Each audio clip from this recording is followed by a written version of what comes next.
பேசிக்கிட்டு இருந்தோம். பேசிட்டு திரும்ப கிளம்பும்போது வாங்கன்னா, அவங்க ஃபோன் வைக்கிறதுக்கு முன்னாடி திரும்ப கூப்பிட்டு சில விஷயங்கள சொன்னாரு. இல்லண்ணா நான் நம்பிக்கையா இருங்க, நம்பிக்கையா இருங்க அப்படின்னு நான் சொன்னேன். எனக்கு ஒண்ணும் பிரச்சனை இல்ல தம்பி அண்ணன். நான் நம்பிக்கையா தான் இருக்கிறேன். ஒரு பிரச்சனை ஆனா நல்லா தான் இருக்கிறேன். முகம் மலர்ச்சியா தான் இருந்தது. சந்தோஷமா தான் பேசினாரு.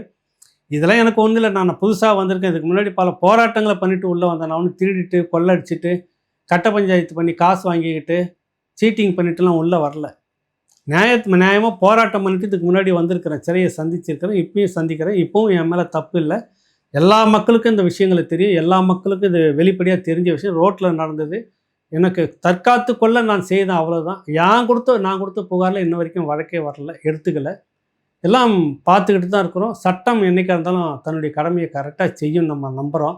நீதிய நம்புறோம். பார்க்கலான்னு அப்படின்னு கரெக்ட்டா சொல்லி அனுப்பிச்சிருந்தாரு. அவர் தம்பிக்கு நல்லபடியா இருங்க. உடம்ப பார்த்துட்டு வெளியில வாங்க அப்படின்னு சொல்லியிருக்கிறோம். ரொம்ப கவனமா இருந்துக்கிறோம் அப்படின்னு சொல்லியிருக்கிறாரு. இந்த பக்கம் நீதிமன்றத்தின் மூலமாக எவ்வளவு விரைவா வெளியில எடுக்க முடியுமோ அதுக்கான சட்ட நடவடிக்கை சிலது சொல்ல முடியாது. நடந்துகிட்டு இருக்கு இது ஒரு பக்கம்.